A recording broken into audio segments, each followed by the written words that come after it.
Graças e paz a todos. É muito alegre estar aqui mais uma vez podendo compartilhar o conhecimento escriturístico. E hoje a gente vai dar continuação ao nosso estudo sobre os apóstolos de Jesus Cristo. Lá em cima está escrito apóstolo do Senhor nosso Jesus Cristo. Só que a gente vai e diz apóstolo de nosso Senhor Jesus Cristo, que é a tradução mais correta. Então a gente vai começar falando de um tema interessante, que será que de fato Cristo ele chamou mais do que 12 apóstolos mais Paulo? Nesse estudo a gente vai ver sobre todas essas questões polêmicas. No primeiro vídeo eu falei que não existe de fato apóstolo hoje em dia, por conta que eles não foram testemunhas da ressurreição de Cristo, eles não foram comissionados pelo Jesus Cristo, muito menos testemunhas oculares de Jesus Cristo. E a gente vai ver hoje essa ideia de como que funcionam esses textos que falam de pessoas que são apóstolos, que é relatado em vários textos do Novo Testamento, e a gente vai ver o que de fato significa ser apóstolo. Então a gente tem um primeiro texto de Atos capítulo 14, verso 4 e também o verso 14, que fala uma coisa interessante. Divididos-se a multidão da cidade, e uns eram pelos judeus e outros pelos apóstolos. Então está aí, tanto em negrito quanto sublinhado, a palavra apóstolos. E a gente vai ver no verso 14, pelo seu contexto, como que funciona a parte desse apóstolos aqui. Então, ouvindo porém isto, os apóstolos, olha, está no plural, os apóstolos, Barnabé e Paulo. Ora, a gente não viu no primeiro vídeo lá a tabelinha dos apóstolos? Por acaso eu citei o nome do Barnabé? Eu não citei o nome do Barnabé. Por que ele aparece aqui em Atos? Juntamente com Paulo. Não tem como negar. Que aqui falou que de fato o Barnabé é apóstolo. E o texto continua: rasgaram as suas vestes, saltaram para o meio da multidão clamando. E aí, o que acontece? Como a gente vai conseguir resolver esse texto? Como de fato a gente vai conseguir ajeitar uma harmonia textual com provas bíblicas até falar que de fato existiu mais de 12 apóstolos mais Paulo? Então a gente pegou esse primeiro texto, a gente vai pegar outros textos e depois eu vou passar uma interpretação interessante para vocês. Então a gente tem aqui Romanos capítulo 16, verso 7, que é um texto que eu gosto muito, que ele é muito polêmico também, muito usado por mulheres que dizem que de fato tem base bíblica para o apostolado feminino. Deixa eu ficar quieto. A gente tem aqui duas traduções, a ARC, que é a Almeida Revista Corrigida, que é esse primeiro texto de cima, e temos a NTLH, que é o texto de baixo. E o texto aqui da ARC fala: saudai a Andrônico e a Júnias. Aí eu coloquei negrito e sublinhado. Primeiramente no grego, tem uma divergência se de fato Júnias era homem ou mulher. Para mim, a tradução mais correta é dizer que Júnias era homem, não uma mulher. Mas isso também não faz diferença alguma, porque de fato, mesmo que seja mulher, não vai interferir em nada no texto. A gente vai ver o porquê. E aqui diz: meus parentes e meus companheiros na prisão, os quais se distinguiram entre os apóstolos, e que foram antes de mim em Cristo. Então Paulo fala aqui que Andrônico e Júnias foram apóstolos antes dele, se distinguiram até mesmo dentre os 12 ali. Ora, como que funciona essa ideia então? Como que funciona de fato esse texto com uma prova tão clara que de fato Andrônico e Júnias eram apóstolos? E a NTLH me traduz dessa forma ainda para enfatizar um texto muito usado na NTLH. Na verdade, o Romanos 16 inteiro é muito usado na tradução NTLH para comprovar muita coisa errada. Mas, será que de fato a NTLH errou na tradução, ou será que as pessoas têm preguiça de estudar um texto? A gente vai ver em breve isso aí.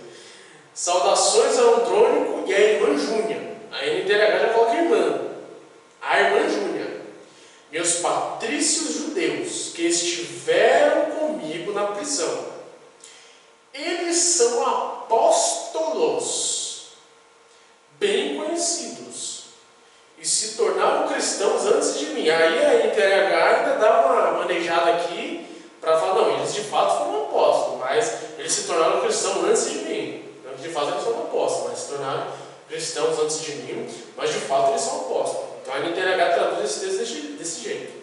Então a gente tem aí mais, basicamente, duas bases bíblicas sobre o apostolado, não só o apostolado masculino, mas também o apostolado feminino. E a gente tem aqui mais dois textos bem polêmicos. A gente vai ver já a interpretação desses textos. Então, 1 Coríntios, capítulo 4, verso 6 e também o verso 9, nos diz assim: E eu, irmãos, apliquei estas coisas por semelhança a mim e a Apolo. Então a gente tem duas figuras, o apóstolo Paulo e o mestre Apolo. Então a gente tem dois nomes aqui, Paulo e Apolo. Por amor de vós, para que nós aprendais a não ir além do que está escrito, não vos ensoberbecendo a favor de um contra o outro. Verso 9: Porque tenho para mim que Deus a nós, apóstolos, não está errado, tá, gente? É assim mesmo, que Deus a nós mesmo, não é que deu a nós, mas é que Deus a nós, apóstolos. Então a gente percebe aqui a ironia de Paulo, que eu até coloquei aqui embaixo a ironia, porque de fato Paulo estava sendo irônico nesse verso 9. Mas ele coloca no plural a ideia de apóstolos, falando então que Apolo era um apóstolo. E olha que interessante, nos pôs por últimos, como condenados à morte, pois somos feitos espetáculos do mundo, aos anjos e aos homens. Paulo está sendo irônico aqui. A gente foi colocado por último, como condenados à morte, pois somos feitos espetáculos do mundo aos anjos e aos homens. É uma ironia que Paulo está usando aqui, gigantesca. Mas mesmo assim ele faz menção que Apolo ele era um apóstolo. Não só mestre, no sentido de ensino aprofundado, mas um apóstolo, juntamente com ele. E aí, como que resolve todos esses textos? Como será que a gente faz para poder harmonizar a ideia de que existia 12 mais Paulo, e a gente vê que esses textos aqui citam mais de 12. A gente já está aqui, né? Até perdi as contas já. Deve ter uns 15 já. E a gente tem aqui um texto interessante demais. Ainda é interessante, ó. A gente está no capítulo 4 de 1 Coríntios, a gente vai para o capítulo 15. Mais dois versos interessantíssimos.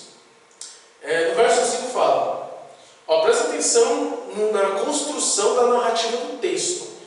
Ó, e que foi visto por Cefas, Cefas aqui é Pedro, o apóstolo Pedro, e depois pelos 12. Ora, Cefas e pelos 12. Olha que interessante. Aqui já dá para dar uma ideia um pouco mais errônea do que está acontecendo. Porque aqui já cita 13. Tudo bem, vai, vamos colocar o apóstolo Paulo aqui no meio. 12 mais Paulo, que essa foi a contagem. E a gente tem o verso 7, um negócio interessante, porque a mesma construção da narrativa no verso 5 é usada no verso 7. Depois foi visto por Tiago. Depois por todos os apóstolos. Então, se a gente fosse contar aqui quantos apóstolos tinha, daria mais de 20. Porque, ó, 12 mais Cefas, 13. Tiago, na mesma narrativa do verso 5 usado no verso 7, ele era o 14. A gente depois por todos os apóstolos. Ora, como assim, gente? Como assim? Que discrepância é essa? Que descompasso, que contradição é essa? De existir mais de 12 mais Paulo, de apóstolos. Vamos lá, não termina não. E não via nenhum outro dos apóstolos senão a Tiago. É interessante que em Gálatas, capítulo 1, verso 19, Tiago é chamado de apóstolo também. Mas eu até coloquei aqui, entre manchetes, que a ideia de chamar Tiago de apóstolo não quer dizer que Tiago era um apóstolo. Ele era considerado um homem apostólico porque ele sempre estava envolvido, sempre estava ao redor dos apóstolos. Mas isso não quer dizer que ele é um apóstolo. É a mesma coisa, quando você fica muito intrinsecado com o seu pastor, ligado ao seu pastor, quer dizer que você é um pastor? Vamos pegar um negócio mais polêmico ainda. Quando uma mulher é casada com um homem e esse homem é pastor, essa mulher também é pastora? Não. Não. Ela é só a mulher do pastor. Ela tem um chamado grandioso? Tem, porque, para você ser mulher de pastor, você tem que ser chamada por Deus mesmo para você ser mulher de pastor, porque pastor lida com ovelha. O psicológico do cara está 1000 por hora, porque ele só não dá com uma instituição, parede, mas também dá com a igreja física, igreja eu e você e todos. Então a mulher tem que saber fazer a compreensão, mas não quer dizer que ela de fato é pastora. Da mesma forma, Tiago andava com os apóstolos, mas ele não era apóstolo. Ele pode ser considerado um homem apostólico. Ok? E a gente tem um texto aqui que eu gosto muito, Hebreus capítulo 3, verso 1. Eu vou colocar em duas traduções aqui para vocês, que é a Almeida Revista Corrigida e a nova tradução da linguagem de hoje, que é a NTLH. E o texto me fala assim, isso na Arque. Por isso, irmãos santos, participantes da vocação celestial, considerai a Jesus Cristo apóstolo. Agora lascou, né? Até então a gente fica de boa com os outros textos, porque Apolo é chamado de apóstolo, Andrônico e Júnior é chamado de apóstolo, Tiago, até Epafrodito, lá em Filipenses, é chamado de apóstolo. Então a gente vai ver essa ideia. E aqui fala, é sumo sacerdote da nossa confissão. Só que no verso 1, na tradução da NTLH, a NTLH meio que interpretou esse texto, esse verso no caso. Meus irmãos na fé, vocês que também foram chamados por Deus, olhem para Jesus, que Deus enviou para ser o grande sacerdote da fé que professamos. Grande sacerdote da fé que professamos. Então a NTLH deu uma interpretada no texto, nesse verso aqui. Mas Jesus ele é considerado ainda o apóstolo. Só que eu vou dar como que é a palavra? Eu esqueci. Um spoiler. Vou te dar um spoiler. A palavra apóstolo, em primeiro sentido, na cultura helenística, que era dos gregos, significa enviado. Até então eu coloquei aqui, negrito e sombreado, que Deus enviou, apóstolo, do grego. Só um spoiler do que está por vir. Então a gente tem ainda 2 Coríntios capítulo 8, verso 23, e agora a gente vai entrar no conteúdo mais maçante, mais substância. Quanto a Tito, é meu companheiro e cooperador para convosco. Quanto a nossos irmãos, são embaixadores das igrejas e glória de Cristo. Então a gente tem aqui o texto do embaixadores até Cristo, em grego. Apóstolo e Ecclesiam doxa Christo. E a palavra embaixadores, no original está apóstolo. Olha que interessante. Como que então a gente vê a importância de estudar um pouco as línguas originais? Por conta disso aqui. Porque embaixadores está apóstolo. Viu que interessante? Então a gente vai ver que os outros textos sempre estão relacionados com essa ideia de apóstolo, ele ser um enviado a fazer o quê? Às vezes embaixar a igreja, às vezes fazer uma missão evangelística, missionária. A gente vai ver essa ideia. Mas o texto aqui fala sobre isso aí, que quanto a Tito, é meu companheiro e cooperador para convosco, quanto a nossos irmãos, são embaixadores das igrejas e glória de Cristo. Ele embaixava a igreja para quê? Para a glória de Cristo, para pregar a Cristo. Olha que interessante. Apóstolo que é embaixador. Significado também de embaixador. E a gente vai ver agora Filipenses capítulo 2, verso 25, a qual diz: julguei, contudo, necessário mandar-vos Epafrodito. Epafrodito é um nome, tá? Meu irmão, porque às vezes a gente lê Epafrodito assim, deve ser outra coisa. Meu irmão é cooperador e companheiro nos combates, e vosso enviado para prover as minhas necessidades. Ele era enviado para cumprir uma missão. Mas qual que é o termo no original? Apóstolo. E aí? Viu como fica mais fácil? Ah, Gustavo, mas eu não tenho a facilidade de aprender uma outra língua. Não tem problema, meu amado. Eu fiz a indicação no primeiro vídeo de 2 livros bacanas, principalmente dos apóstolos, do Augusto Nicodemos. Ele passa todas essas informações, ainda muito mais informações do que vocês imaginam. É um livro muito bacana de adquirir. Esse slide que eu fiz aqui é baseado naquela obra. Tipo, 90% do meu estudo é baseado naquela obra. Tem algumas coisas lá na teologia sistemática do Wayne Grudem, mas basicamente todo o estudo aqui que eu estou contando é baseado naqueles livros lá. Então, por mais que você não tenha uma facilidade de aprender línguas, dá para você adquirir esses livros aí, que ele faz todo esse trabalho aí não só para vocês, mas também para mim. Então, a gente tem essa ideia de vosso enviado ser uma tradução de apóstolo, enviado como apóstolo. Isso que é interessante. Então, a gente tem aqui também no verso 18, estava no capítulo 2, agora é o capítulo 18 do verso, o capítulo 4 do verso 18 diz: mas bastante tenho recebido, está em negrito sublinhado, e tenho uma abundância, cheio estou, depois que recebi de Epafrodito, o que da vossa parte me foi enviado, como cheiro de suavidade, sacrifício agradável e aprazível a Deus. Então, o sentido de apóstolo que Epafrodito foi comissionado, vamos assim dizer, foi para enviar aquilo que Paulo necessitava. Essa é a ideia. A ideia não foge para outro patamar, sempre está relacionado com isso. Então, com base nisso, a gente percebe que o termo apóstolo significa aquele que é enviado para fazer uma missão. Isso dando spoiler. Agora a gente vai ver a definição da palavra apóstolo. No conceito grego, apóstolo significa enviado para cumprir uma missão, seja missionário ou na questão de enviar algo.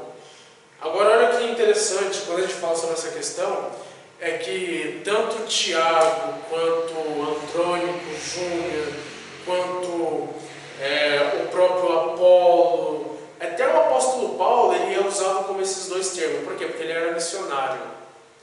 Ele era missionário e todos aqueles outros lá foram enviados a fazer uma missão. E geralmente essas missões a serem enviados era para montar, embaixar uma igreja. E pregando sempre o Evangelho de Cristo. Então a ideia do termo apóstolo sempre vai estar relacionada na sua primeira instância, no conceito grego, como aquele que foi enviado. Por isso que a NTLH me traduz o capítulo 13, verso 1 de Hebreus, como que Cristo foi enviado por Deus a ser o nosso sumo sacerdote, porque de fato ele exercia esse ofício sacerdotal. Quando a gente lê João capítulo 17, a gente vê até uma oração sacerdotal que Cristo faz. Quando a gente lê o Evangelho de João capítulo 17, porque Cristo de fato ele é aquele que propiciou os nossos pecados através de um sacrifício eficaz. E qual que era o sacrifício? Quem que foi o cordeiro? Foi ele mesmo. Por isso que até mesmo no capítulo 12, verso 1 e 2, principalmente verso 2, fala que Cristo é o autor e consumador da nossa fé. Por quê? Porque de fato ele fez todas essas questões. E com base nessa informação, todos aqueles outros homens, e até mesmo mulher, se você quiser falar que Júnior era uma mulher, foram enviados para poder cumprir uma missão evangelística, missionária, embaixadora. E Epafrodito não foi diferente, ele foi enviado para poder trazer aquilo que Paulo necessitava ali na sua ocasião. Então, a gente tem esse termo de enviado em primeira instância, e esse segundo termo que a gente tem é o que eu já falei no primeiro vídeo: ter visto Jesus ressurreto, ter sido comissionado por Jesus, ter sido testemunho ocular de Jesus, para poder ser de fato um apóstolo, como de fato os 12 foram, e Paulo. Essa foi a ideia. Ter visto Jesus ressurreto, ter sido comissionado por Jesus, ter sido testemunho ocular de Jesus. Então, com base nessas informações, a gente percebe que com uma interpretação correta dos textos, a gente chega numa harmonia textual. Aí eu faço uma pergunta para vocês: será que de fato hoje existe apóstolos? Porque a gente viu que não existe outros apóstolos, além daquela lista que a gente viu no primeiro vídeo, e também a gente não tem respaldo bíblico nenhum para apóstolos depois daqueles homens. E o último apóstolo a morrer foi João, o apóstolo, de velhice. No início do século II, ali, morreu no ano 100, depois de Cristo, em Éfeso. O seu último livro a ser escrito foi Apocalipse. Então, e aí, será que existe? A Bíblia fala que não. Eu te pergunto, por que raios esse pessoal, eles se autotitulam apóstolos? Aí eu te dou essa indicação aqui para vocês. Lê Augusto Nicodemos Lopes, apóstolo, que ele vai te dar a resposta bem bacaninha para vocês. Então fique com Deus e até o próximo vídeo. Não perca nada aqui, porque realmente está passando estudos que realmente são edificantes, que realmente são estudos que até teoricamente são polêmicos, mas de fato vale a pena vocês assistirem para vocês terem uma ideia de quão delicioso é a gente estudar as Escrituras Sagradas e descobrir a verdade. Venha descobrir a verdade junto comigo aí, para a gente crescer juntos em graça e em conhecimento. Fica com Deus.